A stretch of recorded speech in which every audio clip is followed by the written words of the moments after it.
We begin our story with the discovery of America by Europeans, which changed the destiny of the continent. It happened in October 1492 when Christopher Columbus, at the head of a Spanish expedition, discovered the American Virgin Islands and later Puerto Rico during a second expedition in 1493. In 1612, England, France, Spain, and Holland began colonizing the Americas. Some were driven by a desire to get rich, some were fleeing persecution by the church, and some were driven by a spirit of adventure. These people changed the lives of the native Indians. Over the next centuries, their numbers would decline by 98% due to disease, warfare, and settler abuse. In 1700, European settlers provoked conflicts between Native American tribes, pitting them against each other to weaken them and make it easier to control the land. This unfortunate divide-and-conquer strategy led to great loss of life among the tribes. In 1757, a major conflict known as the 7 Years' War began. It was caused by colonial disputes between France and Britain, as well as the strengthening of Prussia in Europe. The war changed the boundaries and balance of power in America and Europe and began a great change. Little by little, the question of establishing a state in America was being raised, and a wave of protest sentiment was gathering. In 1774, Britain responded to the protests by imposing intolerable laws, which, along with predatory taxes, caused even more resentment. The colonies gathered in Philadelphia and decided to boycott British goods, refusing to buy them in protest. Then, in 1775, the American colonies decided to create their own army, and even tried unsuccessfully to invade Quebec, but were defeated. In 1776, the U.S. Declaration of Independence was passed by Congress, and that was the moment the United States was founded from the 13 colonies. Soon Britain captured New York and Philadelphia, and the Iroquois League, a group of Native American tribes, attacked from the mountains, causing significant damage. France, Spain, and Holland joined the war on the side of the newly formed United States. In 1781, the British advanced heavily into the U.S. South, but overestimating its strength, Britain fell into a series of defeats, giving up one piece of land after another. In the end, Britain had no choice but to recognize U.S. independence and cede all the land east of the Mississippi, and by treaty with the Iroquois League, the Americans got the Ohio. Not all the Indians agreed with the transfer of lands to the USA, and in the state of Ohio was formed the Western Indian Confederacy, and in the South, in the underdeveloped lands of the USA, the Cherokee, Creeks, and Shawnee Indians united to oppose the USA. Only by 1797 was the U.S. able to regain control of the new lands. The new century, 1801, brought America's first conflict outside the continent against Ottoman pirates who were interfering with trade. In 1803, the United States bought a huge tract of land from Napoleon Bonaparte, Emperor of France, for $15 million. The Louisiana Purchase of 1803 doubled the size of the young nation and led to the largest westward expansion in history, eventually giving rise to stories of the Wild West. But these lands were not empty. Some 3,000 warriors scattered throughout the Northwest banded together in the Tecumseh Confederacy to oppose the United States. Their forces were not equal, and the U.S. won, taking control of the land. The Americans came to the new lands and drove the Indians onto reservations. In 1818, the northern border of the U.S. was first formed, and Oregon was divided with Great Britain as a co-ownership.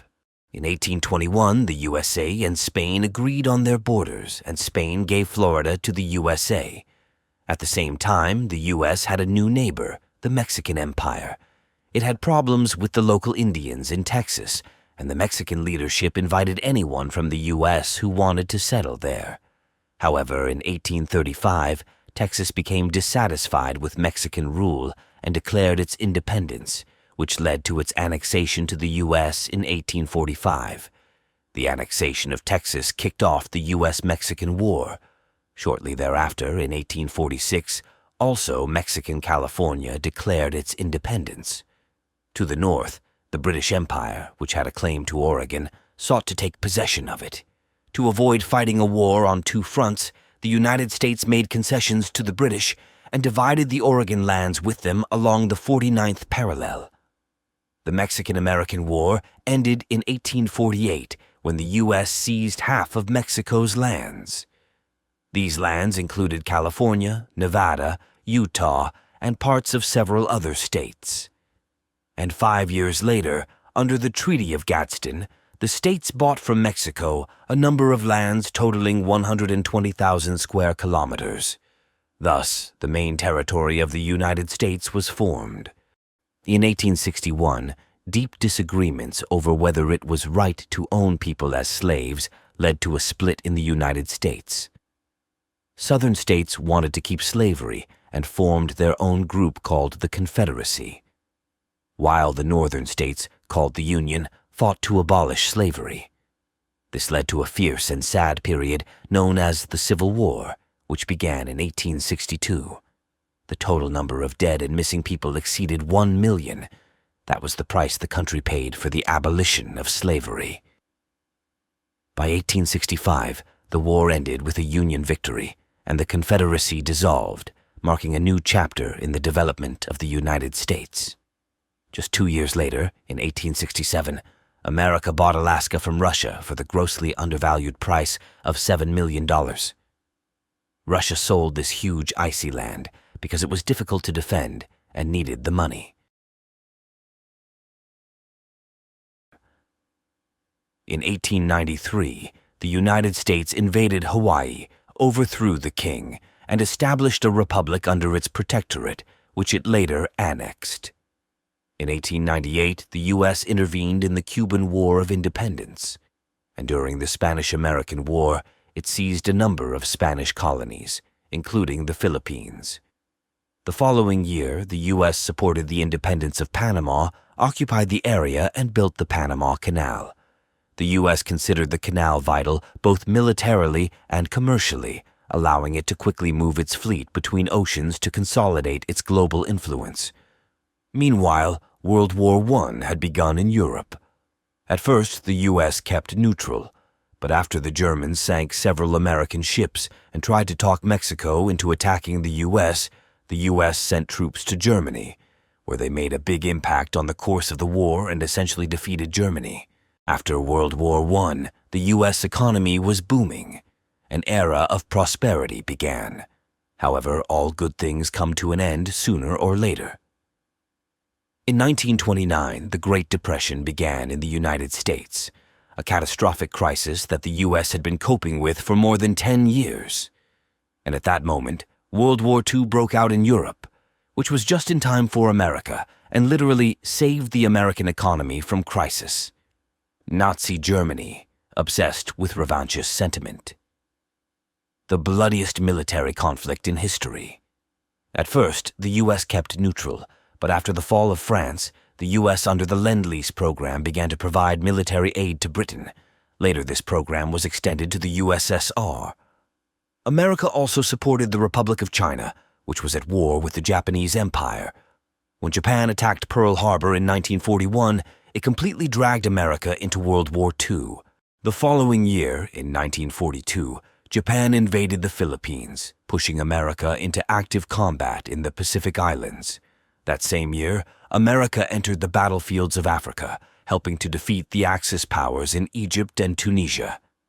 The war ended in 1945, with American and Soviet soldiers meeting in Germany, symbolizing the defeat of Nazi Germany. However, Japan continued to fight, and even after the American ultimatum, it did not think of surrendering. In August 1945, the United States dropped atomic bombs on the Japanese cities of Hiroshima and Nagasaki. The attack killed 250,000 Japanese, and less than a month later, Japan capitulated. Peace seemed to begin on the planet, but after a few years, the contradictions between the USSR and the USA began to increase, and it led to the Cold War in 1949. To protect Europe from the Soviet invasion, the NATO military bloc was created. The two superpowers raced to build up their nuclear arsenals, fearing that each could strike at any moment. The the Cold War led to further conflicts caused by tensions between East and West. There was the Korean War, which began in 1954, in which Communist Korea, backed by the USSR, fought capitalist Korea, backed by the United States. Next was the Vietnam War, a long and heartbreaking conflict that began for the U.S. in 1969. In this war, the U.S. failed to defeat the Communist Vietnam in 8 years and lost about 60,000 dead soldiers. The 1970s brought new kinds of crises, including a tense moment in 1970 when the world felt on the brink of nuclear war. Then, in the 1980s, President Reagan embarked on a policy to strengthen the U.S. economy and military, which he believed would surpass the capabilities of the Soviet Union, eventually leading to the end of the Cold War. Throughout all of these events, from civil strife to global conflict, America has balanced its ideals and actions, constantly seeking to define its role in the world. Write in the comments if you'd like me to break down any stage in the history of the U.S. or other countries in more detail.